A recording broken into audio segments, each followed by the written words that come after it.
Qué ambiente tan bonito, ¿cierto? Sí. Qué ambiente tan agradable que hay en la noche de hoy.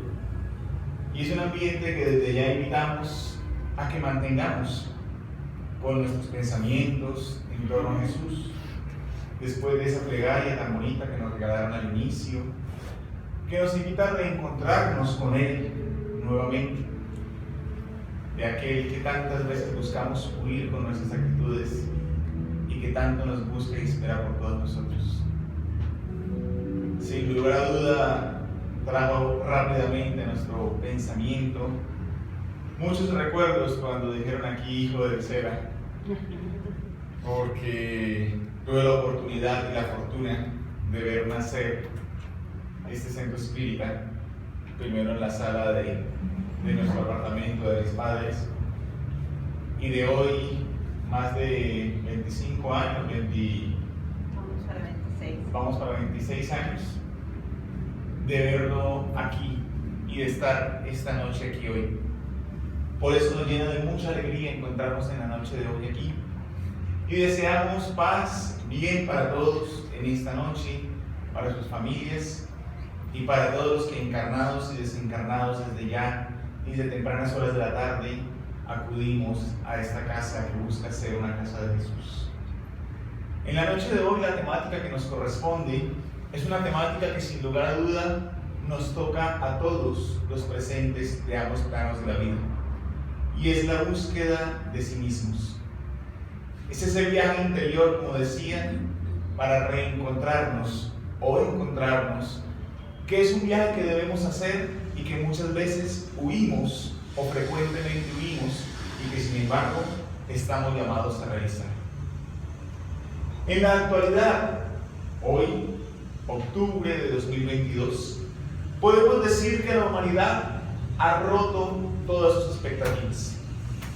Todos los moldes que había pronosticado para avances, para desarrollos en diferentes áreas de conocimiento, han sido superados y minuto a minuto se superan más. Anteriormente se veía el viaje a la luna, el viaje al espacio, como algo impensable.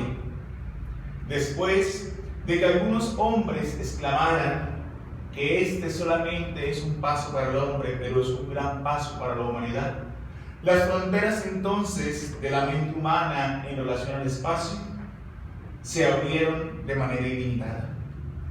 Con el conocimiento a través del telescopio Hubble y de tantos otros del cosmos, de los diferentes planetas y de las estrellas que nos circundan, la humanidad comenzó a pensar entonces en la posibilidad de llegar a otros mundos.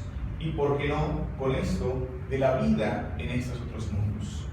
Hacemos la aclaración en este punto que cuando hablamos de vida en otros mundos no nos referimos a los denominados ovnis y demás que la ciencia y Hollywood se han encargado de mostrarnos. Mas sí, no a la posibilidad, sino a la realidad de la existencia en otros mundos, sabiendo ya que el planeta Tierra no es el único mundo poblado en la ley divina.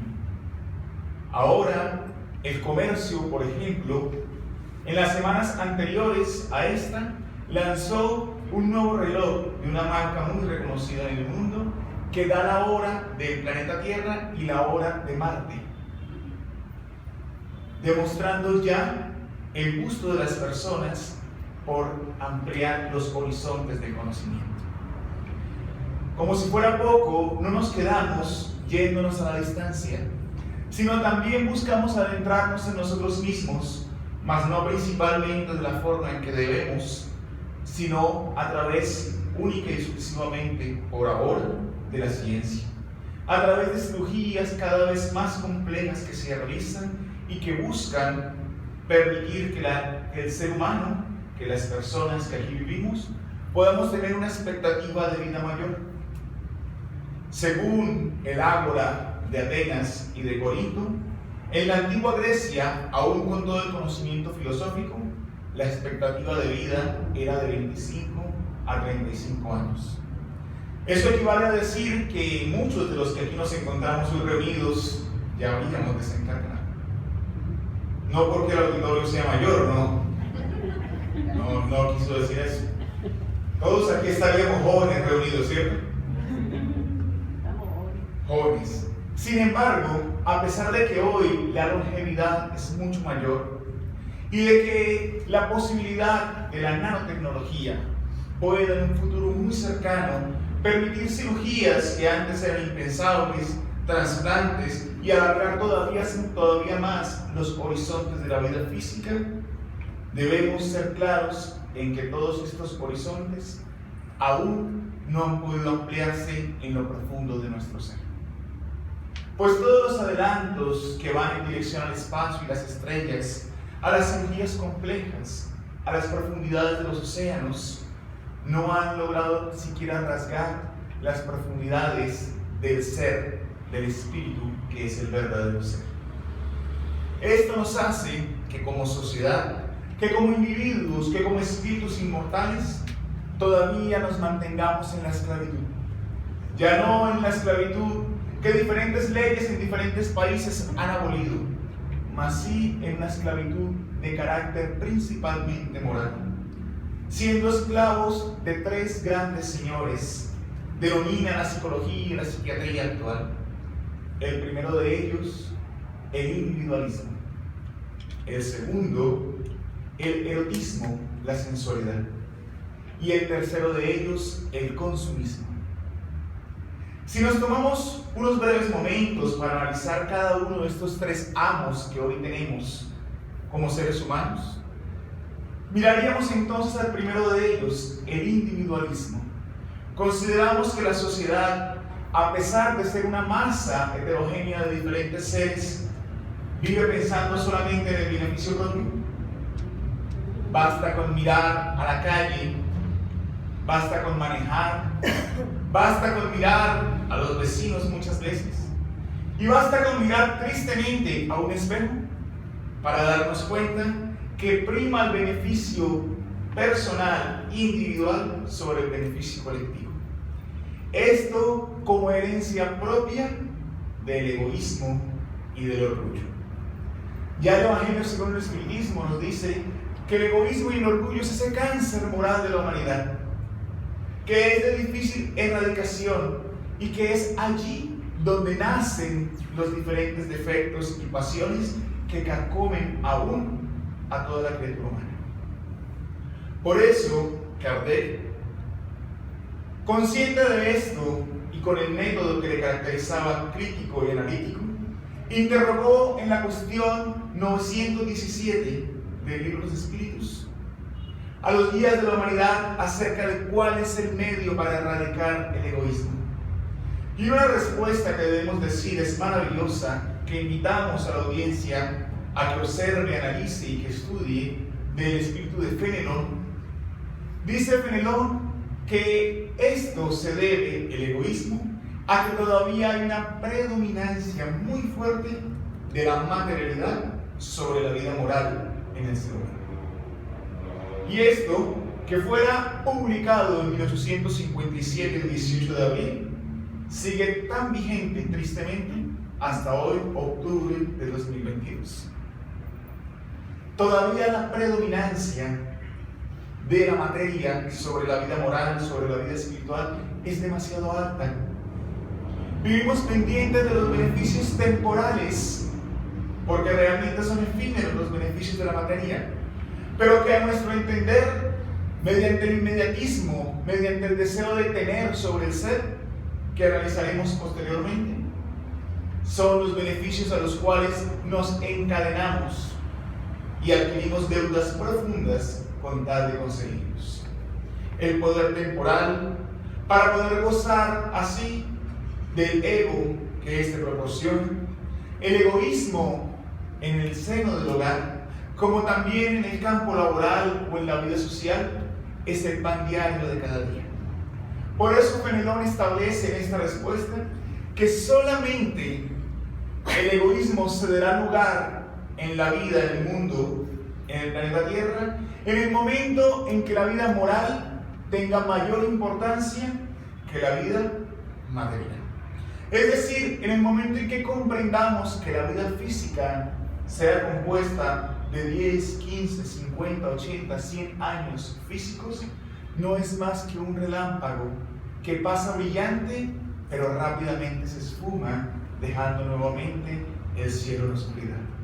Y en el momento en que nosotros comprendamos eso a profundidad, comenzaremos a dar mayor importancia a la vida espiritual, a las conquistas y los tesoros del espíritu sobre las conquistas y los tesoros de la materia, que todos se quedarán aquí cuando finalmente, como a todos nos ocurrirá, afrontemos el fenómeno biológico de la muerte.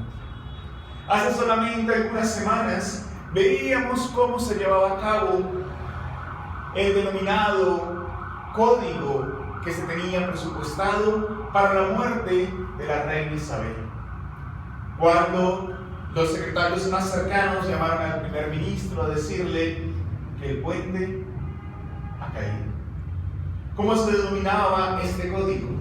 Y al decir esto, automáticamente se activaba todo un protocolo a lo largo de las diferentes naciones que gobernaba la reina, incluyendo que los noticiarios y sus conductores debían tener siempre en sus camerinos un vestido todo de negro, camisa blanca, saco negro, corbata negra, dispuesto para el momento en que esto ocurriese. Automáticamente todo comenzó a cambiar en las diferentes naciones y afectando así al planeta.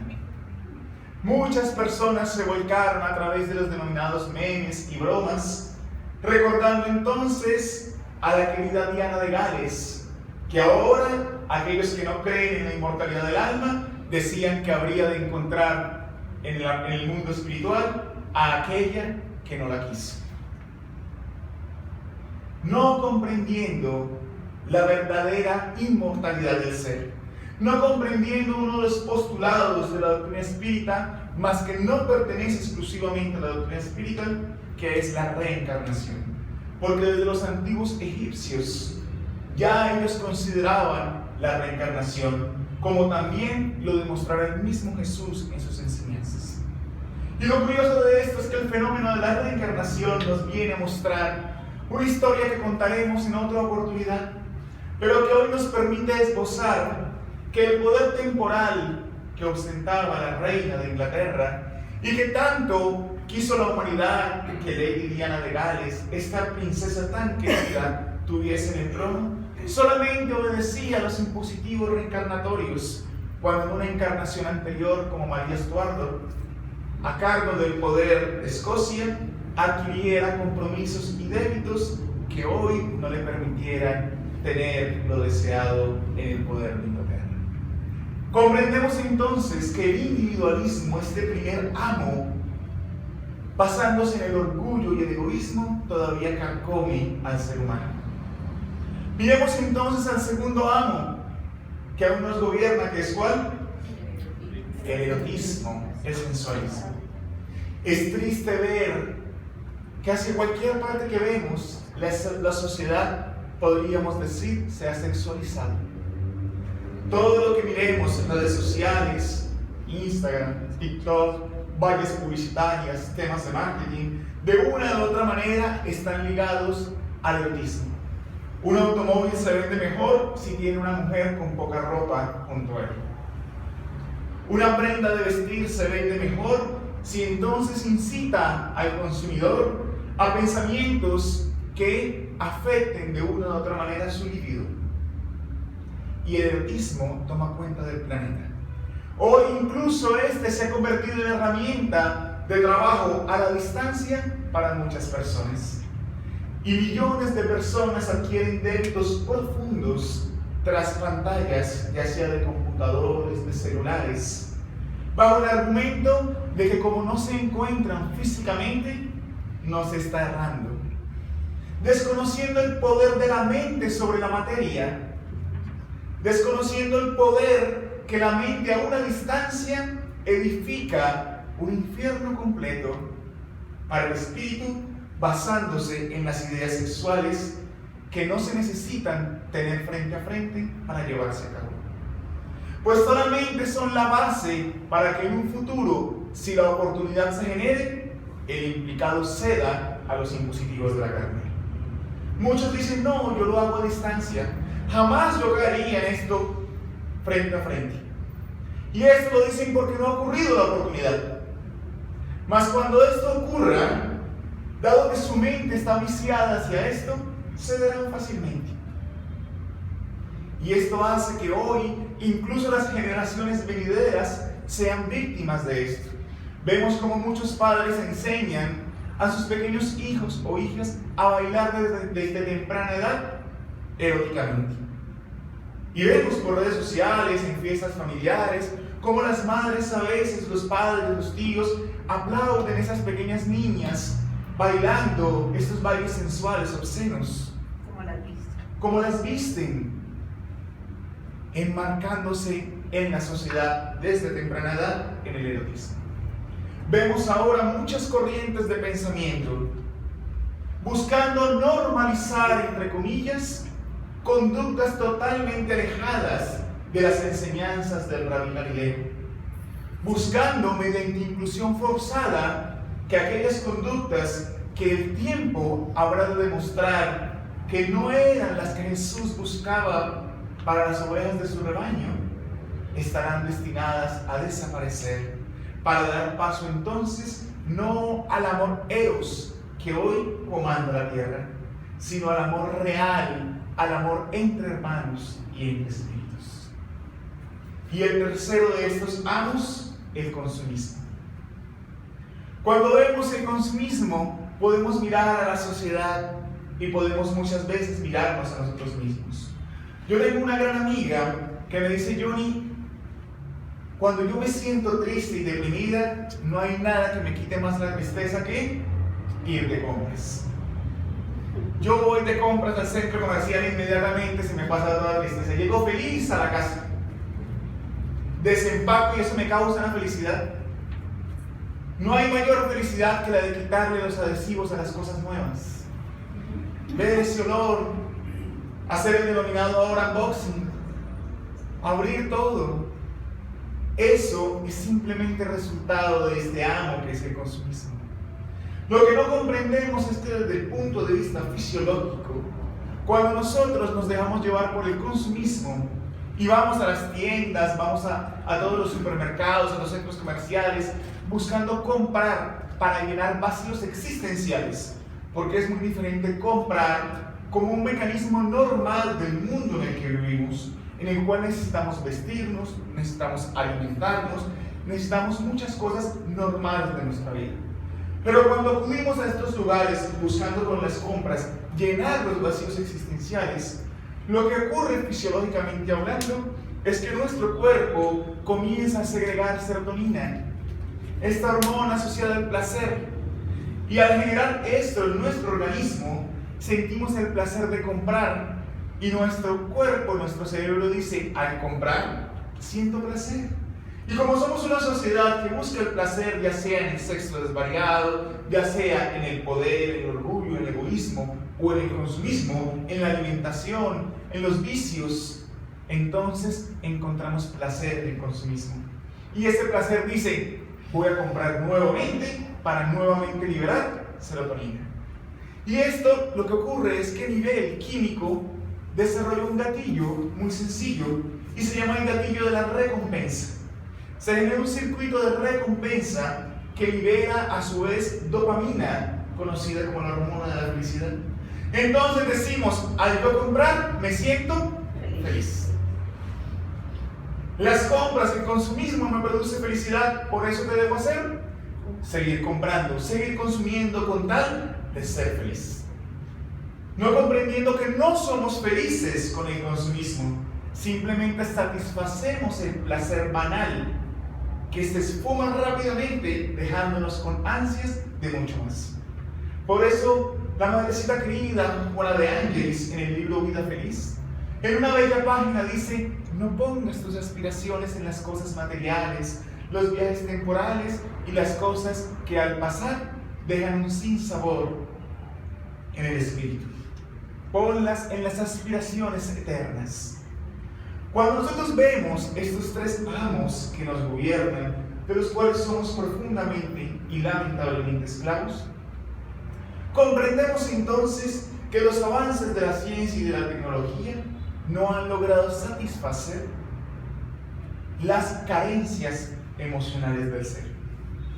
El ser, si bien logró ampliar su horizonte de vida hasta los 75, 85 años aproximadamente como expectativa de vida, no logró ampliar la longevidad con un sentido de la existencia. Vivimos más, pero más vacíos, buscando llenar esos vacíos con cosas materiales. Basta que miremos la pandemia tan profunda que es la depresión. Una pandemia muchísimo mayor que lo que es cualquiera de las pandemias afrontadas por la humanidad. Nos escandalizamos por las lamentables cifras de muertes que dejó el COVID-19, que dejó incluso la peste negra hace tantos años. Pero no nos escandalizamos por las cifras alarmantes, más silenciosas, que deja la depresión. Esta depresión que mal llevada conduce ineludiblemente al suicidio. Al día de hoy llevamos 288 días del año presente. Nos restan solamente algunas semanas para que este año concluya. En estos 288 días se han suicidado aproximadamente en el mundo 900,000 personas, lo que equivale a decir que diariamente se suicidan más de 3,000 personas alrededor del planeta. Y nadie habla de esto. Nos escandalizamos, sin demeritar, claro está, en una muerte violenta, pero no nos escandalizamos por más de 3,000 almas, que muchas de ellas en su gran mayoría, ignorantes de la inmortalidad del alma, cruzan la puerta de la vida espiritual queriendo encontrar menos sufrimiento y más consuelo, y por el contrario, encontrándose con la realidad de la vida inmortal y el sufrimiento que violar la ley de Dios ocasiona para ellos, no solamente en la vida inmortal, sino también en las reencarnaciones sucesivas, en las cuales habrán de rescatar. Cuando nosotros vemos esto y vemos que diariamente, es decir, hoy que estamos finalizando el día, cuando coloquemos la cabeza en la almohada, debemos recordar que 3,000 almas en promedio huyeron cobardemente con el suicidio.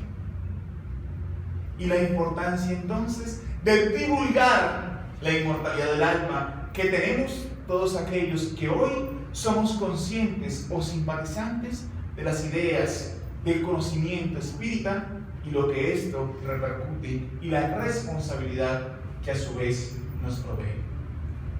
Solamente si miramos 2 años atrás, 2020, pandemia del COVID-19, como hablamos hace algunos momentos, se comenzaron a cerrar las fronteras de los países y decíamos, eso en China no va a llegar aquí, ¿cierto? Esos chinos comían cosas que no debían, pero eso aquí no llega. Eso era lo que decía la gente. Cuando comenzaron a darse cuenta que ya las fronteras se iban cerrando más cerca, las personas comenzaron a pensarlo más en serio.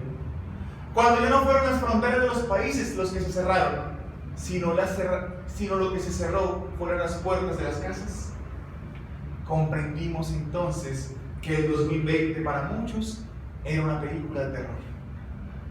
Yo recuerdo que mi esposa estaba embarazada en ese momento, plena pandemia, y entonces al que le tocaba ir a hacer el mercado, ir a exponerse al virus, era el amor. Y cuando yo salía a las calles, no sé si ustedes lo recuerden, daba miedo salir a la calle. Uno veía y parecía cualquier película de Hollywood, porque la gente caminaba todos con cascos, con trajes que pensábamos que solamente veíamos por televisión. Era el miedo de que nadie se acercara. El retornar a la casa era desvestirse completamente en la entrada, no tocar nada, y era el pánico completo. Y era natural. Pero ese pánico, comenzaron a decir entonces, debía transformarse en esperanza. Y cuando comenzaron a disminuir paulatinamente las medidas, comenzaba a escucharse desde los balcones los cantos, 8 de la noche, ¿recuerdan? Los cantos, las personas buscando decir, seguimos, no vamos a desfallecer. Y esa esperanza buscaba tomar cuenta en los corazones. Pero era la sociedad diciéndose a los otros, aquí estamos. pero jamás éramos capaces de decirnos a nosotros mismos, aquí estoy. Y en lugar de que ya no puedo ir hacia afuera, voy a comenzar a viajar hacia adentro, para conocerme, para encontrarme a mí mismo, para saber cuáles son mis falencias y cuáles son mis virtudes. Y la depresión entonces alcanzó números alarmantes, junto a los divorcios, junto a los hogares que se desarticularon, porque no estábamos acostumbrados a amarnos como familia, sino a encontrarnos solamente en las noches, compartir una cena, dormir y al día siguiente volver a la rutina.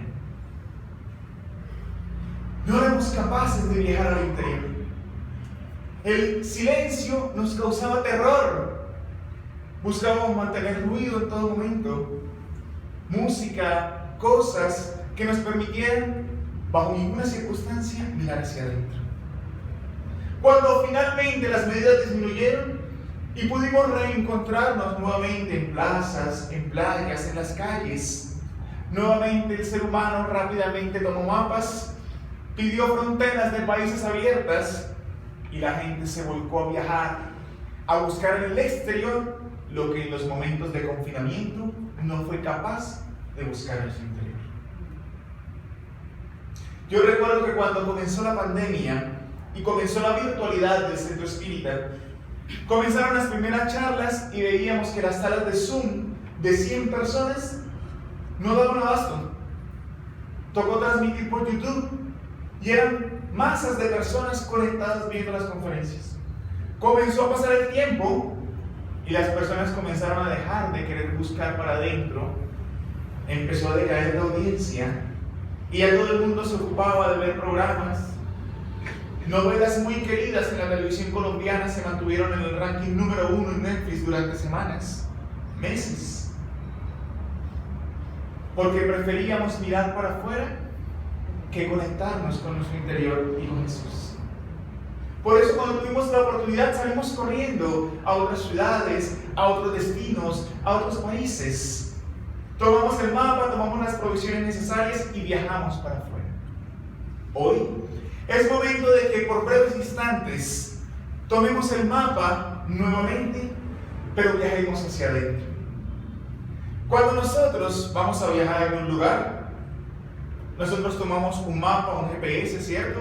Ya sea por Google, ya sea como en la antigüedad, un mapa físico.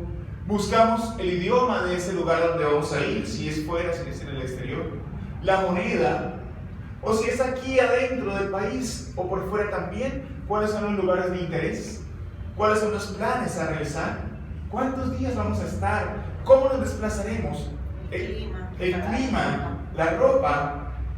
Buscamos todo lo necesario para ese viaje. Hoy, tomando la propuesta de un antiguo profesor, un educador muy importante, vamos a tomar también un mapa, pero para viajar hacia adentro. Y para tomar este mapa, tomando la propuesta de este educador, vamos a usar para viajar hacia adentro el mapa de la antigua Palestina, el mapa de Israel. Pero en la época en que Jesús vivía, para poder reencontrarnos con nosotros mismos, o por lo menos tener las bases para hacerlo. ¿Preparados para hacer ese viaje al interior? Sí. Si tomamos el mapa, todo mapa, aún sea en Google o actualmente, se caracteriza porque tiene sus puntos cardinales: norte, sur, este, oeste, ¿cierto? Sí. Si nosotros tomamos el mapa de la región donde Jesús viviera, tomamos entonces la capital como centro, como base, Jerusalén. Si miramos hacia el norte, hacia la parte de más arriba, para encontrar el primer punto de nuestro viaje espiritual, encontraremos entonces una ciudad de una importancia muy singular, incluso desde antes que Jesús llegara al planeta: la ciudad de Damasco. Una ciudad que tenía un desarrollo mucho mayor al de las ciudades que lo circundaban. Y en esta ciudad ocurriría un hecho bastante notable. Poco después de la crucifixión de Jesús, un hombre, un joven, que hablaba 3 idiomas, que hubiera nacido en una ciudad griega que ahora era dominada por el Imperio Romano y que era una persona muy conocedora de la ley mosaica, desarrollaba un profundo resentimiento por aquella nueva doctrina, aquella nueva forma de pensar que dirigía el crucificado de Nazaret. Este hombre, de nombre Saulo de Tarso, era bastante conocedor de las leyes, de los idiomas. Se expresaba con una facilidad sin igual, que era incomún en esta región, que se caracterizaba de hombres y mujeres muy humildes, de pescadores y de personas de poco conocimiento. Así es que él, desarrollando este odio por estos hombres y mujeres, buscó la manera de que la ley le otorgara cartas y poderes para poder tomar las decisiones necesarias, incluso acabar o mandar matar a estos hombres, para así proteger lo que él consideraba que era la verdadera ley y la tradición de los padres de su época. Tomando estas cartas y estos poderes, narra la historia que él viajó entonces en dirección a Damasco, en donde habitaban algunos de estos denominados ahora hombres del camino. Y viajando allí, habría de tomar las providencias necesarias para acabar con ellos. Iría con una caravana que lo secundaba, que lo acompañaba. Y cuando Saulo, en su caballo, se encontraba ya llegando a las murallas que podía ver a distancia de la entrada de Damasco, sintió por un instante que el sol se hiciera más fuerte. Se hiciera tan fuerte que lo deslumbrara, y él, cediendo, cayó de su caballo a la arena que estaba inclemente ardiendo en el desierto. Él cayó de su caballo, la caravana que lo acompañaba se detuvo estrepitosamente, y narran que algunos de los que lo acompañaban pudieron escuchar una voz que ninguno pudo ver de dónde provenía. Mas aquel hombre de ley, que tenía un puesto muy importante y que ahora yacía en el suelo de la arena, era aquel único que no solamente pudo escuchar la voz, mas también logró ver una figura destellante, luminosa, que ahora, parado junto a él, mirándolo, le decía: Saulo, Saulo, ¿por qué me persigues?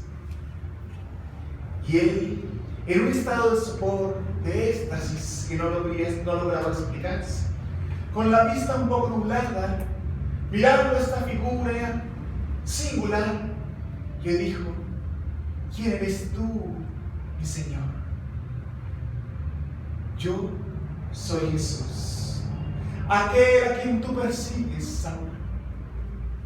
Y si analizamos esta breve conversación a la luz de la psicología, veremos el profundo significado que tiene, porque hasta ese instante Saulo era enemigo acérrimo de Cristo, de sus adeptos, pero simplemente al verle, al sentirle, se transformó inmediatamente en siervo, porque él le dice: ¿quién eres tú, mi Señor? Automáticamente es el siervo que se doblega ante el amo para que él dirija su existencia.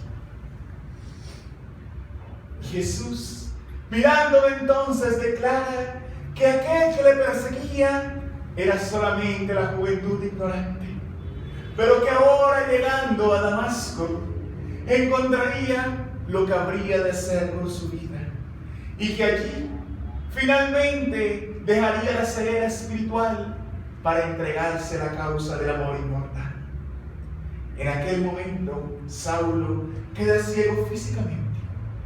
La caravana que lo acompañaba se divide.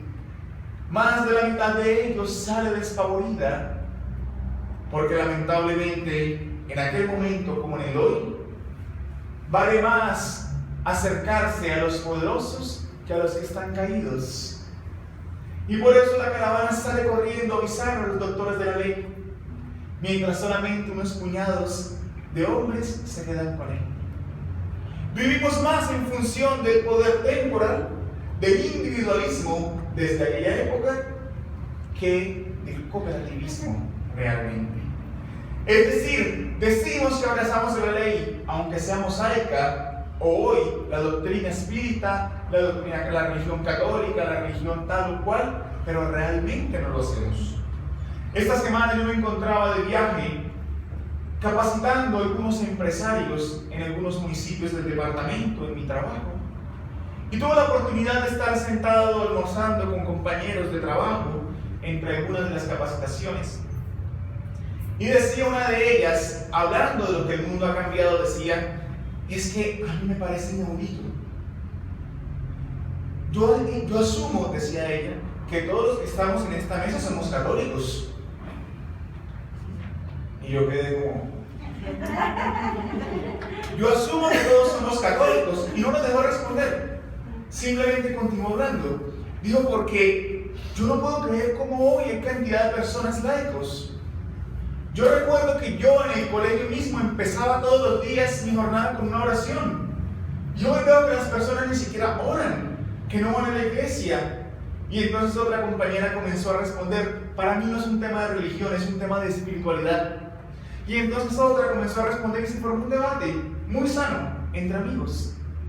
Y llegó el momento en que el debate se cayó y me miraron como, eres el único que no ha opinado. Entonces, escuchándolos atentamente, aquella que había dicho que era más cuestión de espiritualidad que de religión, me miró y dijo, Johnny, ¿cierto que es más cuestión de espiritualidad? Yo le dije, mira, realmente, ¿cuántos de los que hoy abrazan o abrazamos tal o cual religión con el ánimo de no herir la susceptibilidad de los presentes? En aquella mesa, yo le dije, ¿cuántos de los que abrazamos tal o cual religión vamos al culto, vamos a la misa, nos congregamos o como quiera que sea, pero en la vida diaria actuamos de una manera diferente? ¿Cuántos de nosotros nos pegamos a la letra de la forma, pero ni siquiera nos preocupamos por ver el fondo? ¿A qué se refiere, Yori? Dijo aquella que había interrogado si éramos católicos. Yo le dije, bueno, analicemos la Biblia por un instante. Y comenzamos a analizar el Antiguo Testamento, aquellos pasajes en donde se decía que la mujer era impura cada vez que menstruaba, que nadie se podía sentar en el lugar donde ella se sentaba porque también sería impuro. Y hoy la ciencia ha demostrado que es un fenómeno fisiológico natural, que entre otras sirve para establecer la vida en el planeta a través de la concepción. Y ella callada me miraba al principio con el ceño fruncido. Cuando fui explicando, poco a poco fue cambiando la mirada. Yo le dije, ¿de qué sirve apegarnos a la forma si no nos apegamos al amarnos los unos a los otros? Si no nos apegamos a la fraternidad y a la caridad como hermanos, todos hijos del mismo Dios, como ovejas del mismo rebaño cuyo pastor es Jesús. Y ya entonces empezaron a llegar los platos de comida y ella simplemente se sonrió y dijo, hasta en un almuerzo uno puede aprender cosas nuevas, ¿no? Y pasó y comenzamos a conversar de otros temas, recordando que a donde vayamos, decía Francisco de Asís, predica el Evangelio, mas usa las palabras solo cuando sea necesario. La importancia de que ahora la responsabilidad que nos recae de obrar adecuadamente, para que no quede solamente en palabras de un almuerzo de compartir. Pero cuando nosotros entendemos que debemos ser más solidarios, que debemos estar también junto al caído, comprendemos a aquellos que se quedaron junto a Saulo. Y quedándose junto a Saulo, lo llevaron hasta Damasco, en donde allí en una casa pasó 3 días en eterna ceguera para él. Al tercer día, mientras se encontraba a ciegas, escuchó que tocaron la puerta. Con dificultad preguntó, ¿quién es? Soy yo, hermano Saulo, tu hermano Ananías. Y vengo aquí porque Jesús se me apareció y me ha dicho que venga hasta ti para curar la ceguera de la carne y entonces encontrar la vista del Espíritu. Con bastante dificultad Saulo se acerca a la puerta.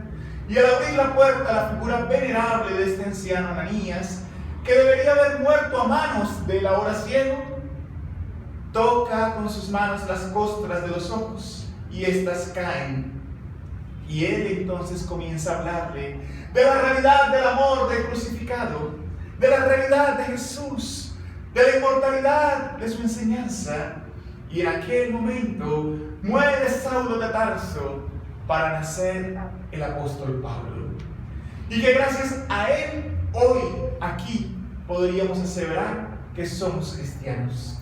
Porque fue él quien explayó el mensaje, quien lo llevó a todas partes, el apóstol de los gentiles.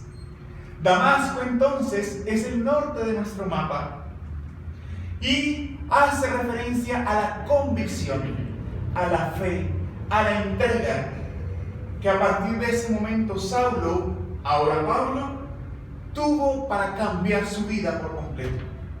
Todos nosotros, indistintamente, debemos entregarnos, debemos tener la convicción y la fe de transformarnos a nosotros mismos, de que el mundo atraviesa por momentos difíciles, mas temporales y necesarios para poder avanzar en dirección a Dios. Ahora, si estamos en Damasco como nuestro norte y miramos hacia atrás, hacia el sur, encontraremos nuevamente el punto de partida, que era ¿cuál? Jerusalén. Era para ver si estábamos concentrados. Jerusalén. Y es necesario que volvamos a Jerusalén, porque fuera precisamente allí, en Jerusalén, donde Jesús se encontraba reunido con aquellos 12 que lo acompañaban, explicándoles acerca de las tareas que recaerían sobre ellos una vez que Él retornara a la vida real, a la vida mayor. Y les narraba acerca de los hechos que se encontraban próximos a acontecer, del momento del suplicio, de la crucifixión, de los dolores que habría de padecer para entregar testimonio de su amor por la criatura humana. Y en ese momento, mientras Jesús esbozaba los planes del futuro, Pedro, que tanto decía amarle, tomado por un momento de debilidad, miró a Jesús y lo interrogó, incluso al punto de reprenderlo, diciéndole que eso que él decía no podía ser verdad, porque Dios era un Dios misericordioso. Él mismo lo había enseñado. Y si Dios era misericordia, ¿cómo iba a entregar a su Hijo amado, al Cordero sin mancha, a un destino tan cruel? Y Jesús, mirándolo entonces enérgicamente y asumiendo la simbología de aquel tiempo, le dice: apártate de mí, Satanás. Es decir, apártate de mí, cobarde. Era la simbología de la cobardía. Apártate de mí, porque yo he de entregarme con los brazos abiertos a la fe, al testimonio de la crucifixión, para dar cuenta de que todo el mensaje no es solamente de palabras, sino es de verdad del corazón y de vivencia, y que es así que debe ser en todos nosotros. Jerusalén, entonces, es en nuestro mapa el sur y representa el momento del testimonio. Todos debemos entregarnos en testimonio a la causa que abracemos. Si la causa es entonces la doctrina espírita, entreguémonos de corazón, entreguémonos en testimonio muy por encima de nuestros deseos personales, de nuestros deseos banales y temporales. Entreguémonos a servir. Si nuestra causa es el arte, es la medicina, es cualquier otra causa, entreguémonos fielmente. Yo recuerdo que cuando nos encontrábamos con mi esposa en Roma hace algunos años y tuvimos la oportunidad de estar en el Vaticano, en la iglesia de San Pedro, y vimos allí que se encuentra la denominada Piedad del Vaticano. Esta obra majestuosa, bellísima, que uno la mira de cerca y uno dice: ¿cómo Miguel Ángel pudo esculpir de un bloque de mármol esta obra tan bella? Y recordamos entonces que cuando interrogaron a Miguel Ángel de cómo él podría haber sacado de esta obra, de este bloque de mármol, esta obra tan bella, él simplemente dijo: la obra ya estaba ahí. Yo simplemente quité las aristas y trozos que sobraban para que ella pudiera relucir. aquel mismo que pintó la bóveda de la Capilla Sixtina majestuosa, que se entregó durante años a su ideal, aún a costa de su propia salud. Así debemos de hacer nosotros. Es el testimonio, Jerusalén, de entregarnos nosotros. Y como decía los espíritus y Chico Xavier, el testimonio tiene una característica particular, y es que el momento del testimonio generalmente es un momento solitario. En la alegría estamos con todos, pero en el testimonio solamente estamos con Dios. Pero estando con Dios basta, porque Él es quien nos lleva en aquellos momentos. Ahora, si estamos en Jerusalén y miramos al este, veremos una ciudad bellísima en nuestro mapa, una ciudad que Jesús visitó en repetidas ocasiones, Jericó. Y fuera precisamente allí en Jericó donde Jesús, reunido con la multitud que lo acompañaba, y frente a un sacerdote que quería tentarlo, le preguntó: Señor, ¿qué he de hacer para entrar al reino de los cielos? Y Jesús, viendo las intenciones, le responde: ¿qué está escrito en la ley? Amarás a tu Dios sobre todas las cosas y al prójimo como a ti mismo. Haz esto entonces y vivirás en el reino de los cielos. Mas este sacerdote, buscando hacerlo quedar mal ante la multitud, le pregunta: Señor, ¿y quién es entonces mi prójimo? Y Jesús comienza a narrar una de las más bellas parábolas de su ministerio, la parábola del buen samaritano. Mostrando en aquella parábola que todos aquellos doctores de ley, sacerdotes, personalidades de conocimiento y destaque de la época, pasaron derecho frente a aquel sufriente y desvalido.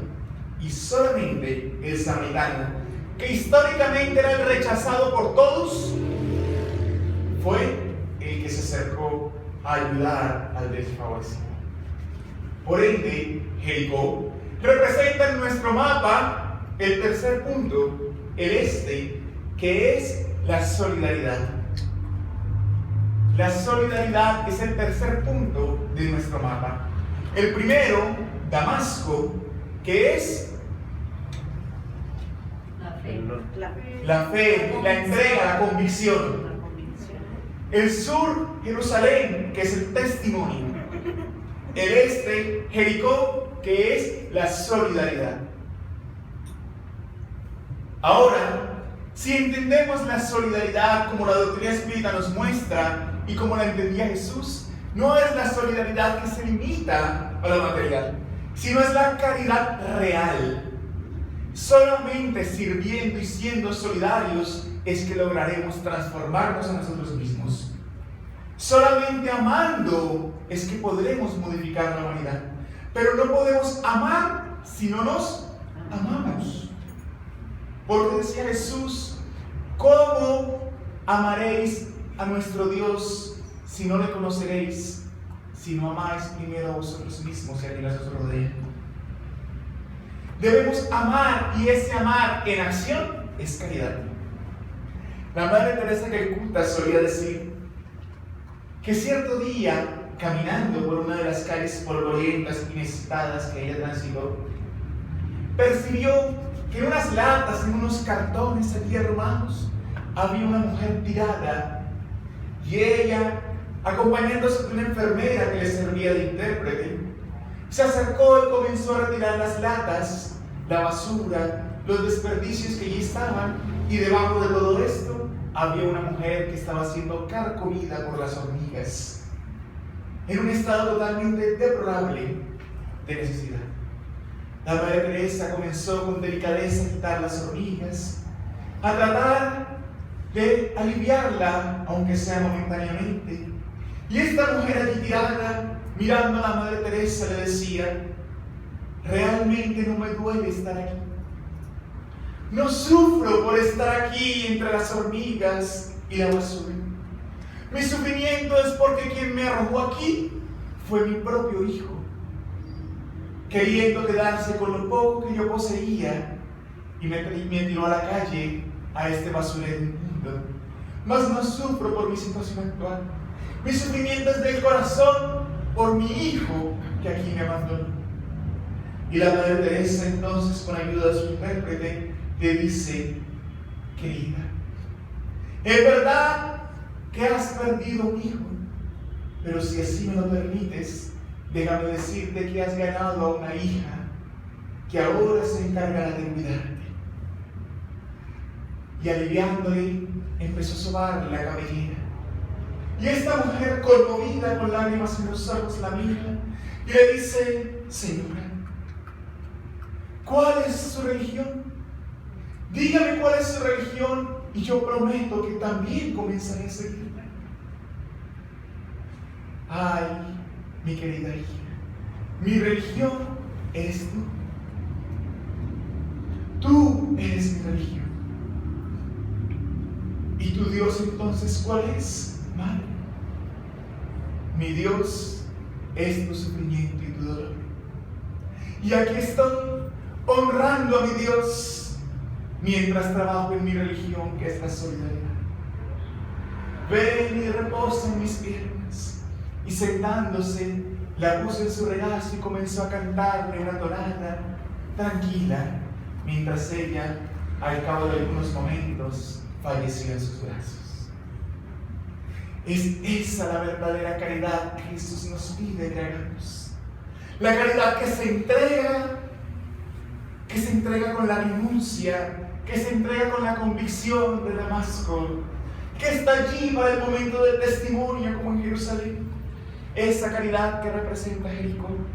Hace algunos días iba conduciendo por la calle y me orillé ahí junto al batallón y empecé a ver un loquito que caminaba, un mendigo sin camisa, y empecé a mirarlo y me quedé distraído viéndolo mientras el mendigo se acercó a las garitas que están arriba de los soldados que custodian las paredes del batallón y le hacía señas al soldado que le diera algo de comer, que le diera algo. Yo me quedé mirando al soldado que hacía cuando vi que un soldado joven se quitó la camisa del uniforme, se sacó la franela, la camiseta que llevaba debajo de color militar y se la arrojó.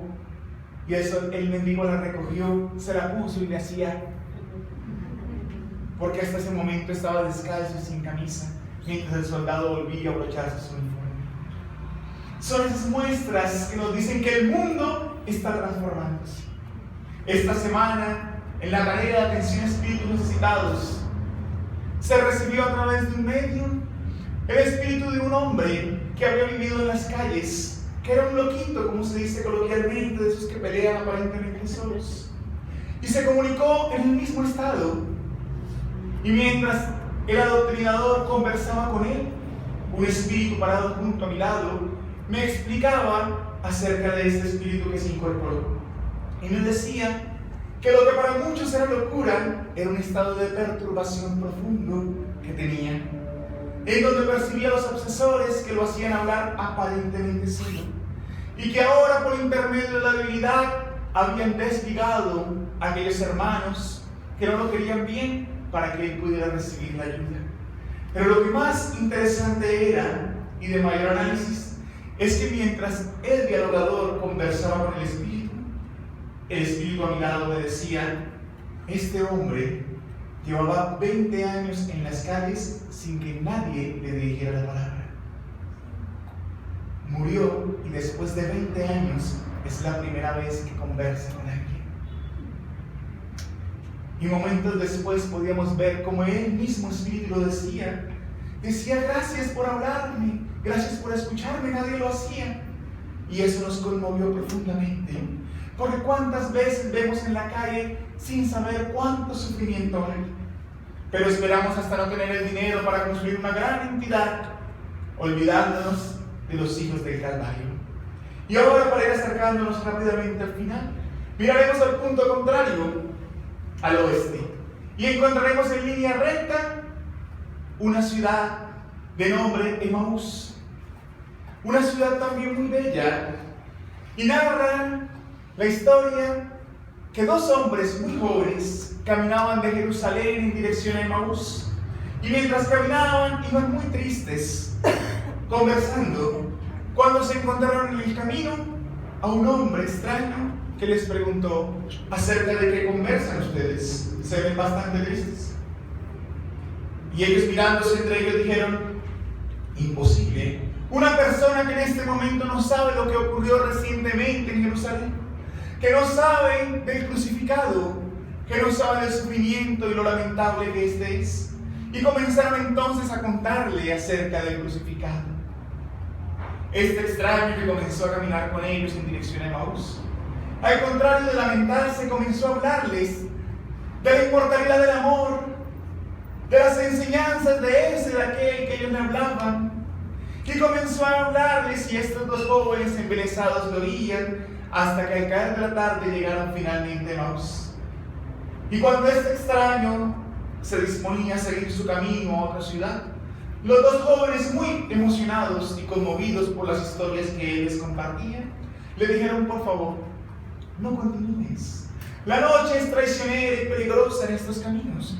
Quédate con nosotros, cena con nosotros y conversemos más. El extraño aceptó. Fueron a lavar las manos, el rostro y a sentarse a la mesa. Y cuando se sentaron en la mesa, el extraño tomó el pan y levantándolo lo bendijo. Y entonces estos dos jóvenes, uno de ellos de nombre Cleofas, pudo percibir las llagas en las manos del extraño y darse cuenta que era Jesús quien los acompañaba. Por eso el cuarto punto, el oeste, es el acompañamiento, es la fraternidad. Es el no dejar a aquel que está buscando salir del pantano de las dificultades morales, cuando vemos que recién pudo salir y lo abandonamos, porque puede volver a recaer. Es el acompañamiento que Jesús nos prometió hasta el final de los tiempos y que allí lo demostraba. Recapitulando entonces, Damasco es la convicción, la fe; Jerusalén, el testimonio; Jericó, la caridad, la solidaridad; y Emaús, el acompañamiento. Si unimos estos 4 puntos en el mapa de la antigua Palestina, encontraremos que se forma una cruz.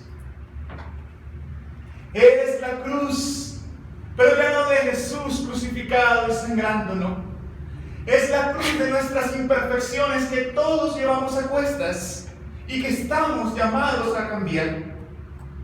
Mas es la cruz que debemos quitar de nuestra espalda para clavar en el calvario de nuestra transformación, para así transformándonos, transformar el planeta, dejar las malas inclinaciones, reconociendo que tentación es sinónimo de pasado y que solamente dejando las malas inclinaciones podemos mirar en dirección al futuro.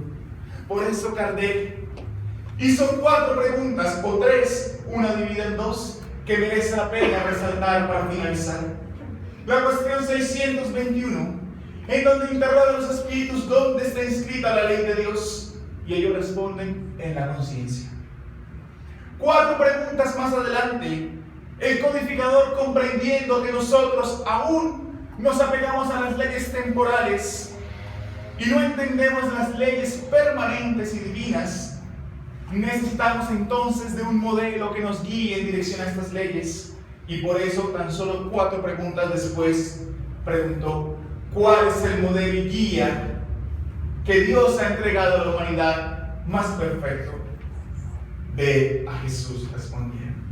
Es decir, nos decían los espíritus, no es en el exterior que se encuentran las respuestas, es en el interior de nosotros mismos que nos encontramos a nosotros, porque allí ya reside la ley de Dios y allí ya reside el modelo y guía, Jesús, en nuestro corazón, aunque nosotros lo busquemos echar para afuera constantemente con nuestras actitudes. Y Kardec, entonces, dándose cuenta del impositivo que son las malas inclinaciones en nuestra vida, interrogó a los espíritus en la cuestión 919. ¿Cuál es el medio más eficaz para dejar las malas inclinaciones y transformarnos en esta vida? Un sabio de la antigüedad os lo dijo: conócete a ti mismo. Se acuñaba entonces a través de los espíritus la frase de Sócrates que hubiese extraído de una de las puertas, de los arcos de las puertas del templo de Delfos. Conócete a ti mismo es el único y más eficaz mecanismo para transformarnos y viajar a nuestro interior. Mas Kardec, sabiendo que esta obra no sería para los años actuales, sino para la posteridad, y se convertiría en la Carta Magna, en el monolito indivisible que habrá de regir los horizontes de la humanidad, interrogó en la 919A. Comprendemos la importancia de esta frase. Sin embargo, ¿cómo podemos, mediante qué mecanismo podemos conocernos a nosotros mismos? Y entonces la respuesta maravillosa de San Agustín acerca de interrogar nuestra propia conciencia en las noches, allí donde reside la ley de Dios, allí donde podemos ser autocríticos y saber si hicimos algo en bien de los demás, si hicimos algo que nos alejó de Jesús, y qué debemos hacer en el siguiente día para ser mejores, como Kardec estableciera en el Evangelio: hoy mejor que ayer y mañana mejor que hoy. Solamente así nos encontraremos a nosotros mismos, solamente transformándonos y dejando atrás el pasado de nuestras inclinaciones, dejando el pantanal para transformarnos en estrellas en dirección al sol. El sol que es Jesús, es que nosotros habremos de modificarnos. Así es que concluyamos diciendo a Dios: gracias, porque ya nos entregaste el mapa para encontrarnos a nosotros mismos, Señor. Mas ahora rogamos con humildad el coraje para transitar, para poder tener la convicción de seguirte a pesar de nuestros errores, de nuestras falencias tan arraigadas, Señor. Permítenos la fuerza en los momentos de testimonio que abundan en nuestra vida y de los cuales huimos cobardemente, como si pudiésemos escapar de la transformación que ineludiblemente habremos de afrontar, porque así como el planeta cambia, nosotros habremos de hacerlo. Guíanos, Jesús, guíanos para ser el alma de la caridad que tú esperas que seamos, para ser las manos que se extiendan al mendigo, pero también el oído que se presta al desfavorecido, para que en el seno del hogar, en donde está no nuestro prójimo, mas sí nuestro próximo, sean ellos los primeros testigos de la transformación que buscamos operar en nosotros mismos, y que solamente se hará mediante el servicio y la caridad. Y conscientes, Señor, conscientes de tu acompañamiento en todo momento, permítenos ser la compañía, aunque débil y titilante, cual luciérnaga que alumbra y se apaga en la noche de la humanidad. Permítenos ser la compañía de aquellos que desfavorecidos necesitan una luz diminuta y aún imperfecta en las sombras del mundo, hasta alcanzar la luz verdadera que eres tú, Señor. Y que llegado el momento final de nuestra existencia física y efímera, podamos regresar al seno del cual provenimos y el cual aguardas por nosotros.